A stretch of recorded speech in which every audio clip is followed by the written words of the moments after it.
인도의 성자 선다싱이 영국을 방문했을 때의 일화가 있습니다. 그가 영국에 들어가자 한 대학 교수가 그에게 이런 질문을 던졌습니다. 당신이 오랫동안 믿어온 힌두교를 버리고 기독교를 믿게 된 이유가 무엇입니까? 그때 선다싱이 한마디로 이렇게 말했습니다. 부활하신 예수님이 지금도 살아계시기 때문입니다. 기독교는 한마디로 말해서 부활의 종교입니다. 다른 종교들처럼 죽음으로 끝나는 종교가 아닙니다. 예수님이 죽음을 누르고 부활의 첫 열매가 되셨기에 예수님을 믿고 예수님과 연합한 자들은 예수님처럼 부활의 영광을 누리게 되는 것입니다. 그런 의미에서 부활은 기독교의 핵심이라고 말할 수 있습니다. 어느 교회에서 78세 된 한 노인이 예수를 믿거나 신약 성경을 다 읽었습니다. 성도들이 신약 성경에서 가장 감동을 주는 말씀이 무엇이냐고 묻자 그 노인은 두 말도 하지 않고 부활이라고 말했습니다. 부활이 가장 큰 감동이고 부활이 가장 큰 충격이고 부활이 가장 큰 은총이라고 고백한 것입니다. 그렇습니다. 부활이야말로 인간이 받을 수 있는 가장 큰 은총이요 가장 큰 복인 것입니다. 그렇다면 우리가 분명히 해야 할 것이 있죠. 그것이 바로 부활신앙입니다. 믿는 자에게는 부활신앙이 전부인 것입니다. 그래서 존 S. 웨일은 이렇게 말한 적이 있습니다. 부활은 기독교 신앙의 부록이 아니다. 부활이 곧 기독교 신앙이다. 기억하십시오. 예수님께서 부활하신 것은 하나의 환상이나 꿈이 아닙니다. 신화나 전설이 아닙니다. 부활은 분명한 역사적 사실이고 신약 성경에서만 200번도 넘게 증언하고 있습니다. 그럼에도 불구하고 오늘 또 이렇게 말하는 사람들이 있죠. 아니, 죽은 사람이 어떻게 다시 살아날 수 있나? 예수님이 죽었다가 3일 만에 다시 살아났다고 하는데 그것을 어떻게 믿나? 증거를 대보시오. 불신자들이 이렇게 따지고 덤벼드니까 우리 성도들 가운데는 이렇게 말하기도 합니다. 부활은 머리로 이해할 수 없는 믿음의 영역이기 때문에 증거 같은 것을 묻지 말고 그냥 믿으면 됩니다. 무조건 믿음을 가지시오. 믿음 가지세요. 물론 부활은 믿음이 중요한 작용을 하지만 그렇다고 묻지도 말고 따지지도 말아야 하는 것이 아닙니다. 예수님의 부활 사건은 너무나 많은 증거들이 있기 때문입니다. 그러면 예수님이 부활하셨다고 하는 증거는 어떤 것들이 있습니까? 먼저 예수님의 빈 무덤이 부활의 증거입니다. 우리가 아는 대로 어느 종교든 그 종교의 창시자는 다 무덤이 있습니다. 소위 왕이나 성자도 마찬가지입니다. 전부 다 자기 무덤을 가지고 있습니다. 세계 7대 불가사의 중 하나인 이집트의 피라미드는 바로 이집트 왕들의 거대한 무덤입니다. 제가 저 피라미드 지하에 들어간 경험이 있는데 거기 가보니까 지금은 모든 것이 다 도굴되어서 남아있는 게 없습니다마는 그 깊은 곳에 왕들의 시신을 갖다 놓았어요. 거기서 언젠가 부활하리라 하는 그런 믿음을 가지고 그렇게 왕들의 시신을 갖다 묻어 놓았는데 그런 의미에서 피라미드는 아주 멋진 건축물이지만 그것도 하나의 거대한 무덤이라고 하는 것을 우리가 알아야 하는 것입니다. 중국 산둥성에는 공자와 그 가족의 무덤인 공림이 있는데 공림은 세계 최대의 가족 무덤입니다. 그 가족 무덤 중에 공자의 무덤이 있습니다. 공자가 그렇게 유명했지만은 공자도 죽어서 자기 무덤을 가지고 있는 거예요. 불교의 창시자인 석가모니도 마찬가지입니다. 석가모니도 무덤이 있습니다. 인도의 아수카 왕은 석가모니가 죽자 그의 유골을 가루로 만들어서 인도 전역에 안치했습니다. 무려 8만 4천 개의 탑을 만들고 그 안에 유골을 안치해 놓았습니다. 그러니까 절에 있는 탑은 석가모니의 무덤인 셈인데 한국에도 석가모니의 유골을 모신 탑이 있습니다. 또 이슬람교의 창시자인 마호메트의 무덤은 사우디아라비아의 메디나에 있는데 해마다 수백만 명이 그곳 메디나를 찾아 참배를 합니다. 이렇게 모든 사람이 자기의 무덤을 가지고 있습니다. 그러나 예수님의 무덤은 이 세상에 없습니다. 생명의 주가 되시는 예수님은 아리마대 요셉의 무덤을 잠시 빌려 썼다가 죽은 지 3일 만에 다시 살아나셨기 때문입니다. 예수님은 사망 권세를 누르고 부활하셨습니다. 예수님은 부활하셔서 오늘 또 우리와 함께 하십니다. 그래서 기독교는 살아있는 종교요, 생명의 종교요, 부활의 종교라고 말하는 것입니다. 다음으로 부활의 증인들이 부활의 증거입니다. 부활하신 예수님을 본문에 나오는 여인들만 본 것이 아니죠. 예수님의 11 제자가 부활하신 예수님을 보았고 엠마오로 가던 2명의 제자가 예수님을 만났습니다. 500여 명이나 되는 제자들이 부활하신 예수님을 동시에 본 적도 있고 다메섹 도상에 있던 바울도 부활하신 예수님을 만났습니다. 예수님의 부활을 증언할 사람들은 셀 수 없이 많이 있는 것입니다. 또 예배 드리는 날을 안식일인 토요일에서 주일로 바꾼 것이 그 증거입니다. 유대인들은 수천 년 동안 안식일인 토요일에 예배를 드렸습니다. 그러나 예수님의 부활 사건이 너무나 기쁘고 충격적인 일이라 초대교회 교인들은 예수님이 부활하신 주일날을 기념해서 주일날 예배를 드리기 시작했습니다. 그리고 그 주일 예배는 오늘날까지 이어지고 있는 것이죠. 지금도 인류의 대부분이 예수님께서 부활하신 날인 주일을 안식일로 지키고 있는데 이는 예수님의 부활을 웅변적으로 입증해 준다고 할 수 있습니다. 주일날 예배를 드리고 주일날을 안식일로 지키고 있는 것 자체가 예수님의 부활을 증거하고 있는 것입니다. 그리고 변화된 예수님의 제자들이 부활의 증거입니다. 예수님의 제자들이 예수님이 잡혀가시자 하나같이 주랭랑을 쳤죠. 죽기까지 예수님을 따르겠다고 호언장담했던 베드로도 예수님을 3번이나 부인하고 도망가 버렸습니다.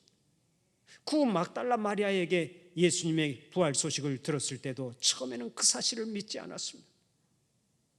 그런데 그렇게 형편없던 제자들이 어떻게 부활 소식을 전하다가 하나같이 순교의 길을 갈 수 있었습니까? 이유는 딱 하나입니다. 그들 모두가 부활하신 예수님을 만나 부활신앙을 가지고 살았기 때문입니다. 사도 바울 역시 마찬가지입니다. 바울은 예수 믿는 사람들을 잡아다가 감옥에 가두고 박해하는 일을 업으로 삼았던 사람입니다. 스데반 집사를 돌로 쳐 죽이는데 선봉에 설 정도로 기독교인들을 무지막지하게 핍박하던 사람입니다.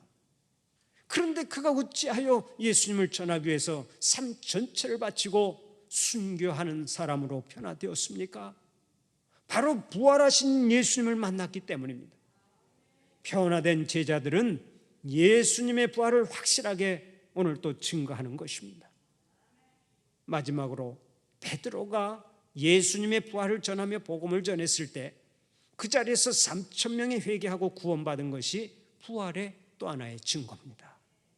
여러분, 예수님의 부활이 거짓말이었다면 이러한 일들이 가능했겠습니까?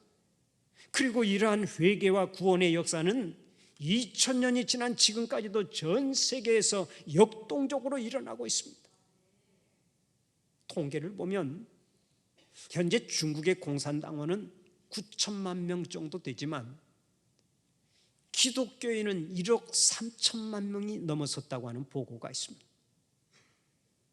중국 정부는 몇 년 전 베이징의 최대 지하교회인 시온교회를 폐쇄해버렸습니다.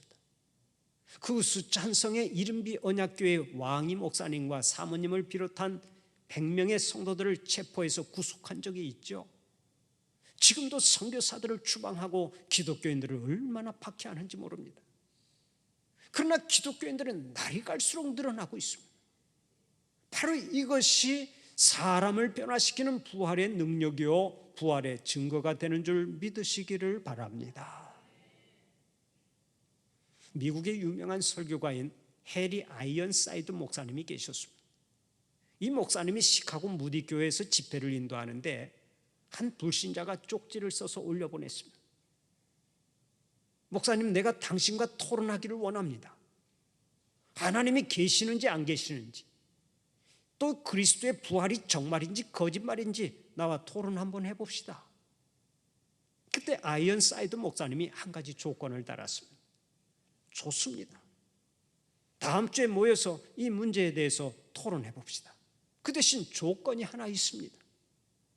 당신이 올 때 당신의 가르침을 통해 절망 가운데서 소망을 발견하고 그 인생이 완전히 변화된 사람이 있다면 한 명만 데리고 오십시오. 인생의 의미를 모르고 살아가던 사람이 당신의 가르침 때문에 인생의 의미를 발견하고 기쁨과 평강 가운데서 살아가는 사람이 있다면 한 명만 데리고 오십시오. 나는 그러한 변화를 경험한 사람들 100명을 데리고 오겠습니다. 예수 믿고 좋은 쪽으로 변화된 사람이 부지기수로 많다는 것입니다. 그렇습니다. 부활하신 예수님의 복음은 2000년 동안 수많은 사람들의 삶을 변화시켰습니다. 인생의 의미를 발견하게 했습니다. 기쁨과 평강 가운데서 살도록 복을 주었습니다. 오늘 우리가 이 복을 받게 된 줄로 믿습니다. 그렇다면 이제 우리도 복음의 증인이 되어 살아가야 마땅하지 않겠습니까? 이를 위해서 우리는 오늘의 본문에 주목해야 하겠습니다. 본문을 보면 예수님을 만나기 위해서 무덤가로 찾아간 여인들이 천사를 통해서 하나님의 말씀을 듣죠. 이 말씀은 지금부터 2000년 전에 몇 명의 여인들에게 주신 말씀이지만 동시에 부활의 아침을 맞이하는 우리들에게도 똑같이 주시는 말씀입니다. 이 말씀을 통해서 은혜 받고 이 말씀을 통해서 사명을 새롭게 하는 여러분들이 되시기를 바랍니다. 그러면 이 부활의 아침에 주님께서 천사를 통해 우리에게 주시는 메시지가 무엇입니까? 첫째로 와서 보라입니다. Come and see. 와서 보라. 오늘의 본문 6절을 보면 천사가 무덤을 찾아갔던 여인들에게 이렇게 말하지요. 그가 여기 계시지 않고 그가 말씀하시던 대로 살아나셨느니라. 와서 그가 누우셨던 것을 보라. 이 말은 이런 뜻입니다. 예수님이 말씀하신 대로 예수님은 부활하셨느니라. 돌이 옮겨진 무덤가로 와서 이곳 빈 무덤을 보고 확인해 보아라. 여기서 와서 보라라고 하는 말을 NIV 성경에서는 Come and see로 기록하고 있습니다. 직접 와서 보라는 거예요. 와서 눈으로 확인하라는 것입니다. 사실 예수님은 무덤 안에 계시지 않았습니다. 주일 새벽 지진이 일어나기 전에 이미 예수님은 부활하셔서 무덤 밖에 계셨습니다. 그리고 무덤을 막은 돌은 여인들이 찾아오고 나서 그 다음에 옮겨졌습니다. 그러면 천사가 무엇 때문에 돌을 치웠겠습니까? 돌 무덤을 막고 있는 큰 돌을 무엇 때문에 천사들이 옮겼느냐 이 말씀입니다. 예수님이 밖으로 나올 수 있도록 돌을 옮긴 게 아닙니다. 여인들이 그 돌무덤에 들어가서 부활의 현장인 빈 무덤을 보고 부활을 확신할 수 있도록 그 돌을 옮겨 놓았던 것입니다. 우리가 아는 대로 죄의 삭은 죽음이죠. 죄 때문에 죽음이 찾아왔고 죄 때문에 무덤이 있는 것입니다. 그런데 이 세상에는 죄와 죽음의 문제를 해결할 사람이 단 한 명도 없었습니다. 죄인 아닌 사람이 단 한 명도 없는데 누가 그 문제를 해결하겠습니까? 인간의 세계에 죄가 들어온 후에 이 죄는 불길처럼 온 세상에 번져나갔습니다. 얼마 전 충북 옥천에서 큰 산불이 났습니다. 사흘 동안 축구장 35개 면적에 해당하는 산과 집들을 다 태워버렸습니다. 바로 그것처럼 에덴 동산에서 시작된 죄의 불길은 온 세상에 번져나간 것입니다. 하지만 이 불길을 잡을 수가 없었습니다. 세상의 화재는 잡을 길이 있지만 죄악의 불길은 잡을 사람이 없었습니다. 그래서 사도 바울도 이렇게 탄식한 적이 있습니다. 이 사망의 몸에서 누가 나를 건져내랴? 우리의 죄에서 누가 우리를 구원해낼 수 있습니까? 죄는 새까만 것입니다. 푸른 숲을 다 태워서 숲을 새까맣게 만드는 것처럼 죄는 우리가 사는 세상을 새까맣게 만들고 말았습니다. 그런데 죄는 아직도 부족해서 여전히 우리를 유혹하고 멸망의 길로 끌고 가는 것입니다. 어린아이들이 불 때문에 사고를 많이 당합니다. 불을 가까이 하면 안 되는데 철부지 아이들이 불을 가까이 하다가 화상을 입고 사고를 당하는 것입니다. 그런데 우리 성인들도 죄가 우리를 삼키고 멸망시키는데도 자꾸 죄를 가까이 하고 죄와 손을 잡습니다. 이것이 불행의 시작이 되는 것입니다. 유명한 작가 오스카 와일드는 이렇게 말했습니다. 나는 유혹만 빼놓고는 어떠한 것이든 저항할 수 있다. 인간이 다 이겨도 유혹은 이기기가 어렵다는 얘기입니다. 실제로 아담과 하와도 유혹에 넘어가 범죄한 것 아닙니까? 선악과가 보암직도 하고 먹음직도 하니까 그 유혹에 넘어갔습니다. 우리는 다 유혹에 약한 존재들입니다. 마약 때문에 구속된 사람들을 보십시오.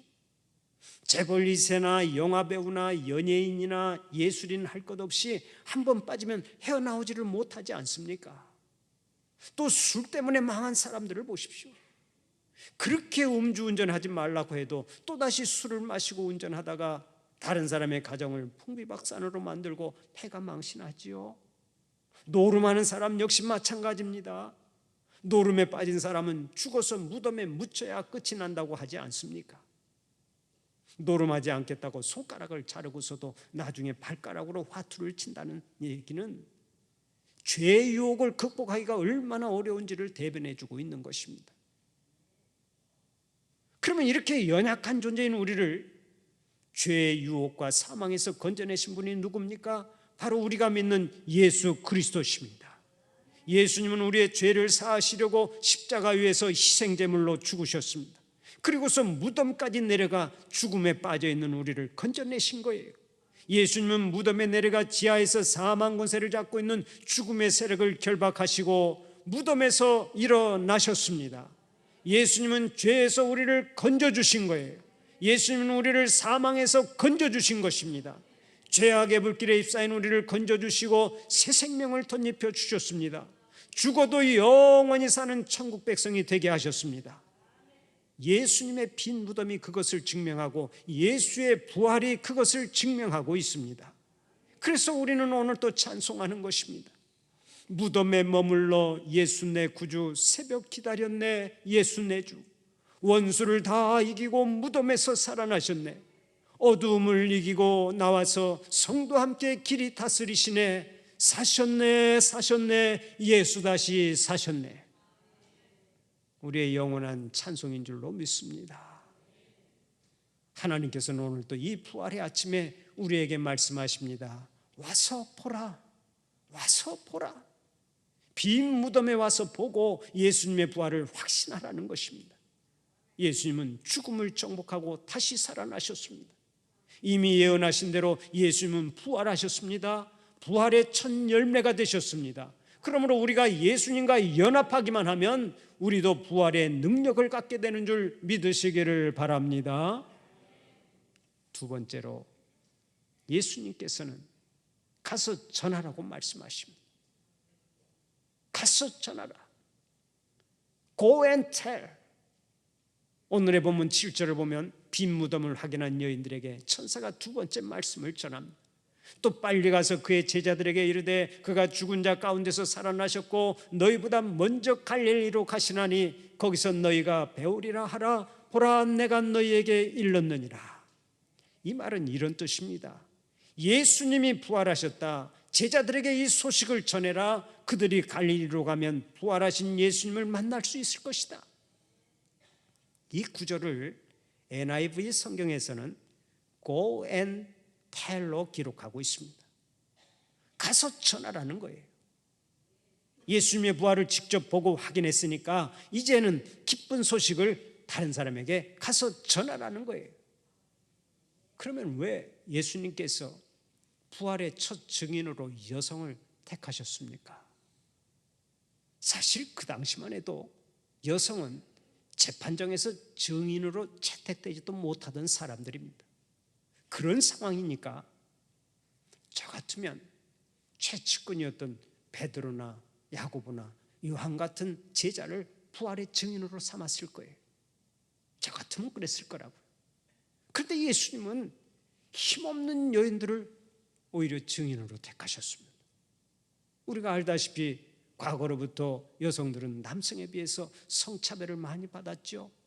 그러나 예수님은 오히려 역으로 성차별을 하셨던 것처럼 보입니다. 남자들에게는 회칠한 무덤 같은 자식들아, 독사의 자식들아 하고 책망을 많이 하셨는데, 여인들에게는 딸아 내 죄가 사함받았느니라 하고서 사죄 은총을 베풀어 주셨습니다. 마리아가 옥합을 깨뜨려 향유를 부었을 때도 온 천하에 복음이 전파되는 곳에는 이 여자가 행한 일도 말하여 그를 기억하라 하고 말씀하셨습니다. 그러더니 부활의 첫 증인마저도 여자들로 삼으셨습니다. 예수님은 남자들보다 여자들을 더 우대하셨습니다. 남자의 입장에서 생각을 해보면 보통 억울한 일이 아니죠. 예수님께서 여성을 부활의 첫 증인으로 삼으신 것에 대해서 어떤 사람은 이렇게 말합니다. 여자가 스피커가 좋으니까, 여자는 고성능 스피커를 가지고 있어서 남자가 한마디 할 때 10마디 하고, 그러니까 그 여성들이 부활의 소식을 빨리 전할 수가 있지 않겠는가. 그래서 우리 주님께서 먼저 여성들을 부활의 첫 증인으로 삼으신 것이다, 이렇게 주장하는 사람이 있습니다만은 그것이 일리가 있지만은 정답은 꼭 아닙니다. 여자들을 부활의 첫 증인으로 삼으신 이유는 그보다 더 큰 이유가 있어요. 첫 증인은 막달라 마리아를 한번 생각을 해봅시다. 그 여자가 어떤 인물입니까? 마리아는 여성인데다가 그 당시에 사람들에게 아주 천대받던 여자였습니다. 한때 7귀신까지 들린 여인이었습니다. 7귀신이 들렸다 하는 말은 단순히 7귀신이 그를 점령해서 그를 다스렸다 하는 그런 얘기가 아닙니다. 7은 완전수이기 때문에 마리아는 완전히 망가질 대로 망가진 불쌍한 여인이었음을 뜻하는 것입니다. 그런데 예수님께서 인류 역사상 최초의 부활 증인으로 이 막달라 마리아를 선택하셨습니다. 무슨 얘기입니까? 부활의 기쁜 소식은 그 누구라도 전할 수 있다는 것입니다. 초라한 사람도 전할 수가 있고, 병든 사람도 전할 수가 있고, 여자도 전할 수가 있고, 가난한 사람도 전할 수가 있고, 노예도 전할 수가 있고, 예수 믿고 은혜 받은 사람은 그 누구라도 부활하신 예수님을 증거할 수 있다 하는 말씀입니다. 부활하신 예수님을 만나면 누구라도 부활의 기쁜 소식을 전하고 증인이 되어야 한다는 거예요. 오늘의 본문 8절 말씀을 보면 이렇게 말씀하죠. 그 여자들이 무서움과 큰 기쁨으로 빨리 무덤을 떠나 제자들에게 알리려고 다름질할세. 예수님의 부활을 눈으로 보고 확신하는 여자들은 가만히 있을 수가 없었습니다. 그래서 부활의 소식을 전하기 위해서 즉각 다름질하여 뛰쳐나갔습니다. 부활의 산 증인이 되었던 것입니다. 사랑하는 우리 성도들이 이 여인들처럼 오늘 또 부활의 증인이 되어 살아가시기를 바랍니다. 하나님의 아들 예수 그리스도께서는 죽은 지 3일 만에 다시 살아나셨습니다. 예수님은 죽음을 정복하고 부활하셨습니다. 그러므로 우리가 예수님과 연합하기만 하면 우리도 부활하고 범사에 승리할 수 있는 것입니다. 부활하신 주님을 믿고 영원한 복을 누리시기를 바랍니다. 이렇게 복음을 전하는 자들이 되어야 할 줄로 믿습니다. 부활하신 예수님은 오늘 또 우리와 함께 하십니다. 우리에게 힘 주시고, 우리에게 능력 주시고, 우리에게 지혜를 주십니다. 부활하신 주님은 어둠의 세력과 싸워서 이기게 하십니다. 부활하신 주님은 언제나 우리를 지켜주시고 우리의 손을 들어주시는 것입니다. 날마다 부활신앙 가지고 능력 있게 살아갈 뿐만 아니라 사망 권세 누르고 부활의 첫 열매가 되신 예수 그리스도를 널리 전파하는 부활의 증인들이 되시기를 간절히 축원합니다.